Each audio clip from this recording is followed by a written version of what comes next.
she she has prepared a lot, and she just shifted her infrastructure just to come here and present us with her immense knowledge for the next 25 minutes. And we would all like to thank her.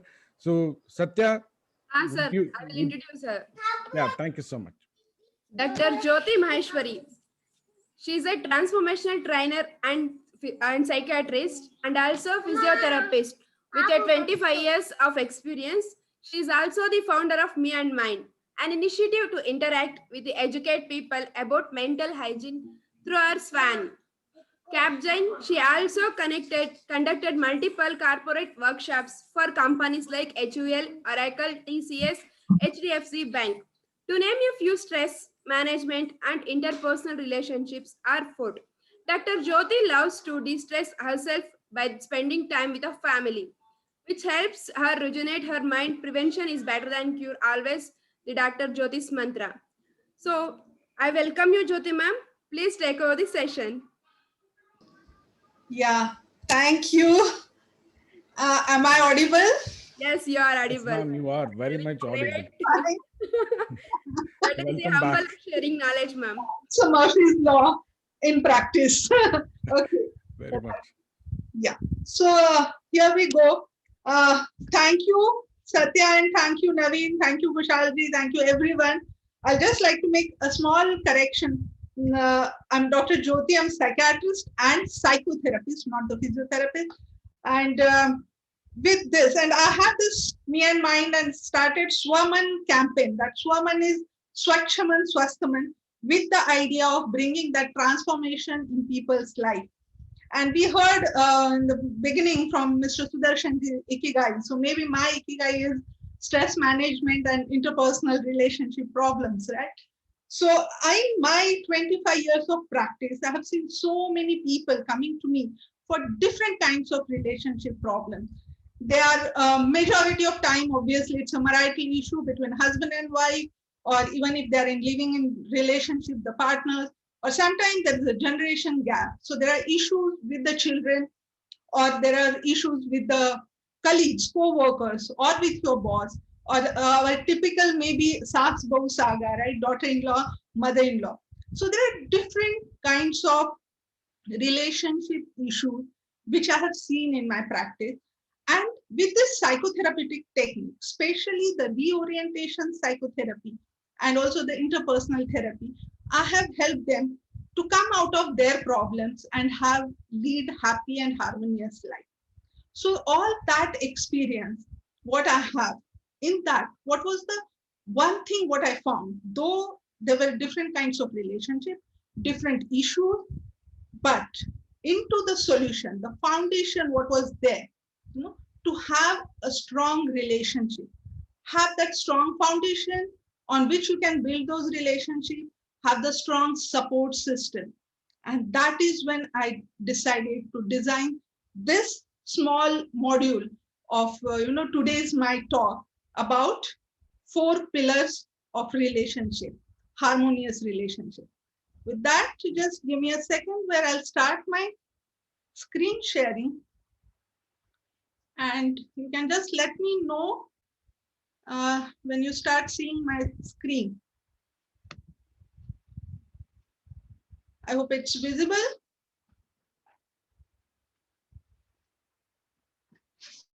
Yes, ma'am, please go ahead. Okay, right.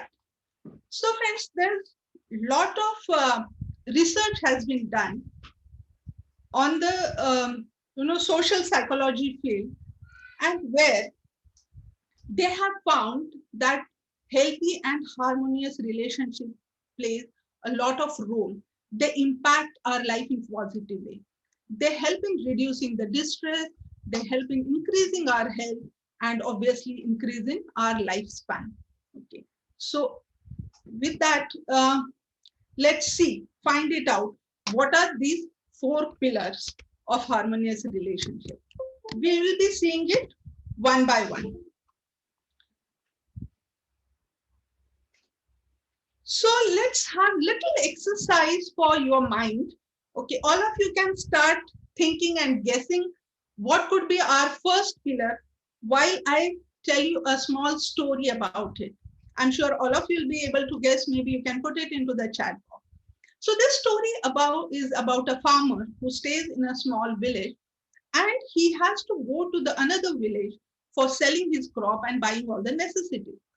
There is only one way which was connecting these two villages, and that was a small wooden bridge. Okay, it was on the river. Now, it was not very strong bridge, but he was used to it and he used to go every day, so he was not so scared. He had one small daughter. One day, she insisted that she also wants to accompany him to the marketplace. And obviously, he couldn't say no to her, and he took her along with him. When they reached that bridge, so there he got a little scared for his daughter. So he told his daughter, "Dear, please hold my hand very tightly so that you don't fall." So his daughter looked at him and she told him, "Daddy, not me, but you hold my hand tightly." So he said, "Oh, what's the difference? You know, whether you hold my hand or I hold your hand, what is so different about it?" To that, what she said, "Daddy, if I hold your hand and if I get scared or something happens, I may let go of your hand. I'll just leave it. But if you hold my hand, I'm sure whatever may happen, you will not let go of my hand. And I trust you, Daddy." So, friends, I'm sure by now you must have guessed what is that first pillar, and that is trust. Friend, we need to build this kind of a trust in our relationship. When we have this trust, we have that confidence that even if we fall, even if we trip over sometime in life, the people whom we trust are going to be there to hold our hand and to take us back onto the track. So, friends, as they say, doubts destroys. It's very easy to doubt in relationships, especially if it's the husband and wife. Lot many doubts which keeps happening.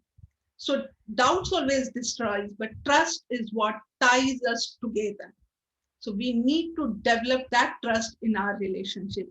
We need to set an example. If we feel that we have to trust the person, definitely thought comes to our mind that the person should be trustworthy. And if other person has to be trustworthy, for that you need to be trustworthy so that people can trust you. You need to set that example for your family members to follow. So how do we do that? How do we build that trust? So if you ask me, what is that first thing comes to mind whenever we talk about trust? The first is a transparency. Transparency. Be very clear. Whatever is there, that has to be communicated to each other. Never lie in your relationship. You don't hide the things from the people. Even for the children, sometimes some parents have, they're not so open. They're very secretive about certain things. Maybe something like financial matter. Maybe sometimes they feel, okay, maybe the children are not so grown up or something. They hide the thing. My suggestion is open it up. Tell the children what is exactly happening in the family. Through that also you can give a lot of lessons to your children. And definitely in marriage, you have to have that connect, that bond between two people. And for that, don't have any secrets, any lies between two partners. After transparency are definitely the accountability. Be there, accountable for whatever you say. If you promise something, if you tell someone that you're going to do certain kind of activity or you're going to take some responsibility, then be responsible, complete that task, be accountable. Don't start shrugging your responsibility. Don't start any kind of a blame game with the people in relationship. And always be available for the people. Okay, whether it's a friend, whether it's your spouse, whether your children, whenever they need, if you're there to support them, that helps in building that trust. And empathy is obviously very well known fact, right? We have to put their needs, okay? Listen very carefully. I'm saying needs, not the wants, not the demands of people, but the need of our near and dear one. we have to keep them above our need and understand them. Whatever is their requirement, we have to fulfill. And last but not the least, again, very important factor is acceptance. Friends, no two people are exactly same. Everyone comes with their own differences in the life. To learn to accept those differences, okay, don't accuse them, accept them with their differences and agree to disagree with them. Never have this, okay, this is any kind of a relationship. When it has to be strong, it does not mean that for everything of your partner or everything of your friend you have to say yes all the time. You don't need to agree all the time. If you have that strong bond between the relationship, you can definitely agree to disagree on certain points. And obviously, all these points, transparency, accountability, availability, empathy, and acceptance will help you to build that trust. And friends, it's not only sufficient to trust your relations. Okay. You also need to convey that to the people. Tell them that you trust them. Hmm? With that, they also get that confidence and they also trust you back. So obviously, to convey them, we have to go to our second pillar. I hope you all have by now guessed it. The second pillar is talk, right? A very important factor. Communication is that important ingredient in this recipe of harmonious and healthy relationship. We need to communicate to the people. Whatever we are feeling, we have to convey to our near and dear ones. If that doesn't happen, then there are a lot of misunderstanding which comes up. Okay, and there is a distance, there is a gap comes into the relationship. Even if you're there physically together, but psychologically you get disconnected from your near and dear ones. But if you communicate, you know, the people understand you better and they also reciprocate in the same manner. Here, I remember one of my patients. She was some 28-year-old girl who was working in some multinational company. And she had certain behavioral issues and mood swings, mood problem, for which she approached me. So I examined her and we reached to the diagnosis that she was having a bipolar disorder. For that, it started the treatment with the medication. Over a period, obviously, she improved. She got that emotional stability. So during one of our therapy sessions, she opened up and she told me, Doctor, I'm feeling really good now. I'm feeling really better. But one thing which still remains in my mind, and that is what it is. I haven't been in communication, in touch with my family for last 6 years. You know, her family used to stay somewhere into the north, and she was staying in Mumbai for her work, but she was not in touch with them. She was not very much in connection with them, not communicating to them. And when I asked her, why is it so? She said, first of all, they think because of her, behavioral problems and emotional issues, they used to think that she is very stubborn and selfish. So she said they won't understand my problem. And obviously, she had that stigma of mental illness as well. But more than that, she said they will never understand me. So during therapy sessions, I kind of guided her, and helped her to find the right words, right way of communicating to her family. And she did that.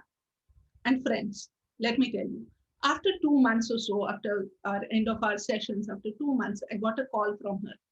This was during that COVID period of time. And she said, since her room partner also had gone to her place, she also went to her family after almost 6 years. That happened because she communicated to them. She spoke to them. And when she got back to me, she told me, Doctor, I'm so very thankful to you. It helped. And when it was her word that when I spoke to my mother and my brother, they were in tears and they understood me and they said they are all there to support me. So that is what is the power of communication, my dear friends. So it's very important to talk to the people, your near and dear ones. Never keep things in your mind. What points we have to keep in mind when we talk is ask, don't assume. For two things. One is whenever you are communicating something, whatever you have said, first it has to be very clear. But in spite of whatever you have said, see to it whether the other person got it rightly. Ask, don't assume whatever you have said is absolutely has been transferred exactly in the same manner. So ask, don't assume. And second ask is whatever you need. Don't think that your partner or your parents are mind reader and he or she is going to provide you whatever is going on in your mind. Whatever you need to straightway ask. Don't assume that they are going to understand without you telling. This happens especially with the wives. When I get couples, most of them this complain that by now we have had so many of years of marriage and he still does not understand what exactly do I want from him, right? Secondly, always appreciate. Even if you want to point out or you want to correct people, whether it's your children, your spouse, first appreciate for their efforts, for their knowledge, whatever, and then you can give them and whatever correction of that. And when we talk about communication, just talking obviously is not sufficient. When you're talking, you also need to have the listening. And that listening has to be active listening, not something while you are just surfing something on the phone and talking to the person or listening to the person. Okay. You need to listen to understand what exactly the other person is saying. Pay complete attention to the person. Basically, with all these do's, we need to keep in mind certain don'ts. Because as they say whatever you mean and mean what you say, but never say anything mean. Okay. So into that, this whenever we are talking, we don't need to have any kind of a blame game. Something like you are responsible for this. You did this wrong, or something like my way or highway. I want to do things as per my wish, or keeping the scoreboard. I did so much for you. You haven't done anything for me, or labeling to the people, finding fault with them that you are lazy, you are crazy, you never do anything in time, and again digging up the past.